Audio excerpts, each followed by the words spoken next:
Vous êtes le metteur en scène de la pièce Oedipe Roi, et si la vérité vous concernait directement. Alors, Éric Lacascade, pouvez-vous nous décrire votre pièce?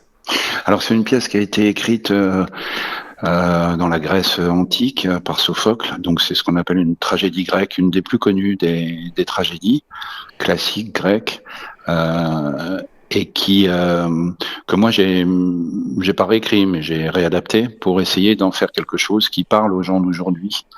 C'est véritablement une crise. Cette pièce, une crise politique, parce que la cité pose des questions, le peuple pose des questions à son roi qui a du mal à y répondre. Petit à petit, il est mis en porte-à-faux, il n'écoute personne, il essaye de gérer toutes les choses seul, comme un homme providentiel. Et quand on fait ça, en général, hein, le destin se retourne contre vous. Et c'est ce qui se passe avec la pièce. Autant au niveau d'un point de vue politique que d'un point de vue familial, que de son rapport aux esprits et aux dieux qui, on pourrait dire, le punissent en lui ouvrant les yeux d'une manière extrêmement violente. Donc c'est une pièce qui traverse les époques parce que c'est véritablement une œuvre exceptionnelle. Donc ça continue à nous parler aujourd'hui et vu la thématique avec ce que je ne vous ai pas dit, c'est qu'il y avait une pandémie qui ravageait la cité, donc le peuple demande à son roi Oedipe d'intervenir et de les sauver. Donc c'est comme ça que débute la pièce. Donc c'est vrai qu'il y a en même temps un parallèle possible avec un certain monde d'aujourd'hui et ceux qui nous gouvernent, enfin qui essayent de nous gouverner ou qui voudraient nous gouverner. Alors, vous avez parlé de pandémie dans cette tragédie grecque. Nous sortons de plusieurs années de Covid et nous vivons actuellement dans une crise. Qu'avez-vous envie de transmettre aux personnes qui vont assister, qui vont venir à votre pièce? Qu'avez-vous envie de transmettre comme message? J'ai envie de transmettre le désir de créer. J'ai envie de transmettre le plaisir de profiter des choses. J'ai envie de transmettre l'imagination, l'intelligence, le travail, l'appétence pour désirer, pour créer. Créer, c'est résister. Résister, c'est créer.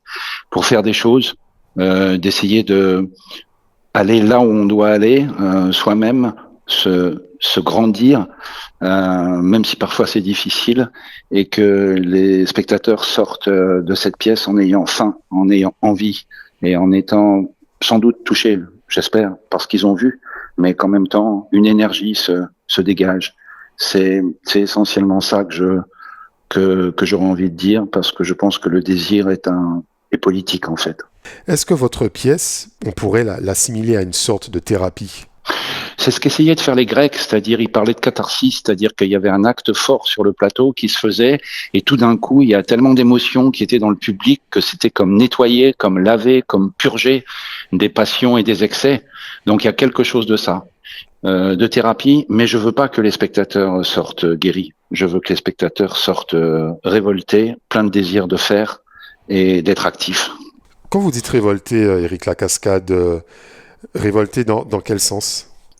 Révoltés dans un sens que ce qu'on vit aujourd'hui dans le monde, on a l'impression d'être dépossédé d'un certain nombre de choses, pas et même quelquefois d'une identité ou dans un monde de virtualité qui va très très vite, qui nous dépasse, et on n'a pas l'impression d'être des acteurs, on a l'impression de subir. Et ça, c'est quelque chose que j'ai du mal à encaisser, comme on dit. Et je pense que le théâtre a une vertu de placer les gens au cœur de quelque chose de réel, un acte réel qui se passe, une communauté qui est ensemble au travail, tous on partage.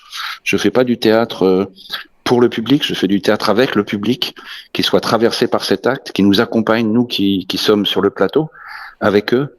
Et pour moi, c'est un acte voilà, nécessaire et dans sa révolte, oui, parce que ces endroits aujourd'hui sont très très rares où on soit une communauté où l'individu est au service de la communauté. où la communauté est au service de l'individu, comme une chaîne, ensemble, fort. Ces endroits, je les trouve de plus en plus rares, et quand ils sont là, ils sont menacés par les pouvoirs publics, menacés par des politiques qui n'ont peut-être pas véritablement envie que l'individu et l'être augmente sa puissance, mais plutôt qu'il soit docile et facilement gouvernable, comme on l'a été par exemple pendant la crise sanitaire que vous avez évoquée. Vous appelez donc à une prise de conscience collective face à ce nouveau monde, ces nouveaux modes de vie, et j'ai envie de dire face à l'émergence, par exemple, de l'intelligence artificielle?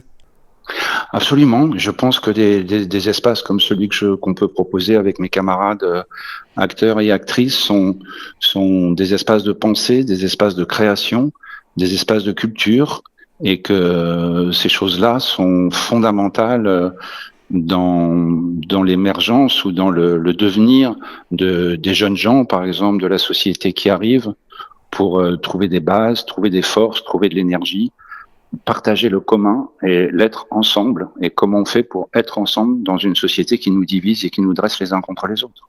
La Guadeloupe est une terre culturellement riche. Avez-vous envie de mettre le pied à l'étrier pour lancer un mouvement ou bien relancer un mouvement théâtral en Guadeloupe? Oui, moi j'aime évidemment, parce que c'est une terre qui est chère à mon cœur, puisque c'est la terre de mes ancêtres, hein. Mon arrière-grand-père, Théodore La Cascade, ou arrière-grand-père Montdésir, dit La Cascade. C'est sa tombe à Pointe-à-Pitre. Ma fille habite ici, j'ai ma petite fille qui est ici. Donc après toute ma carrière qui m'a amené dans le monde entier, dans les plus grands festivals, Festival d'Avignon, dans l'accordéon du Palais des Papes, ou dans des théâtres nationaux, voilà, ou diriger des institutions, c'est vrai que depuis quelque temps, je me dis, si je pouvais transmettre à cette terre qui m'est chère, et qu'elle puisse elle aussi me transmettre ses racines profondes, sa culture, et que de cette collaboration, de cette concertation entre les forces vives ici qu'il y a, les traditions et moi, mon savoir-faire avec ce qu'il est, j'aimerais que puisse émerger une formation. Il n'y a rien du tout pour les jeunes aujourd'hui qui veulent faire du théâtre en Guadeloupe. Si jamais ils font une classe à 3 de lycée, pendant 3 ans, ils font du théâtre au lycée, et tout d'un coup, ils sont obligés de partir en France pour faire des études de théâtre. Donc ce désert-là, alors que je parle de désert et qu'il y a une forêt équatoriale magnifique, c'est absolument affligeant. Je trouve qu'il y a une nécessité d'une formation émergente, voire d'un accompagnement de professionnels qui puissent aussi ici bâtir des œuvres fortes, et non pas devoir aller traverser les mers pour pouvoir là-bas essayer de créer quelque chose ou d'exister, de quitter leurs amis, de quitter leur famille, de quitter leurs racines. Je crois qu'il faut créer à l'endroit où on a des racines, et j'aimerais vraiment pouvoir réfléchir. Je trouve que c'est urgent de réfléchir à un projet pédagogique, sous quelle forme, en tout cas une forme originale, et qui tient compte, de tous les paramètres qui peuvent exister en Guadeloupe, qui est très différente de la France ou d'ailleurs, mais d'engager cette réflexion avec les forces vives du territoire qui ont envie d'y réfléchir, que ce soit des acteurs, des metteurs en scène, des actrices, les pouvoirs publics, les scènes nationales comme ici à l'Archipel où on va jouer. Mais voilà, ça me paraît très important, ou des auteurs aussi, ça me paraît fondamental. Et je suis vraiment, vous parliez de révolté du fait qu'il n'y ait pas de conservatoire, qu'il n'y ait pas de système d'art du spectacle pour les étudiants, qu'il n'y ait pas d'école primaire de théâtre et d'école secondaire de théâtre, alors qu'il y a un conservatoire par ville en France, il y a 10 écoles nationales, voire 12 écoles nationales en France. Voilà. Je trouve que la situation est, on ne peut plus déséquilibrée, comme pour pas mal de choses, j'imagine, aussi en Guadeloupe. Alors, on rappelle, donc c'est ce samedi 7 février à 20h à l'Archipel, votre pièce de théâtre Oedipe Roi. Alors, la billetterie, donc c'est www.l'archipel.com. Éric La Cascade, je vous remercie d'avoir répondu aux questions du Pitch TV.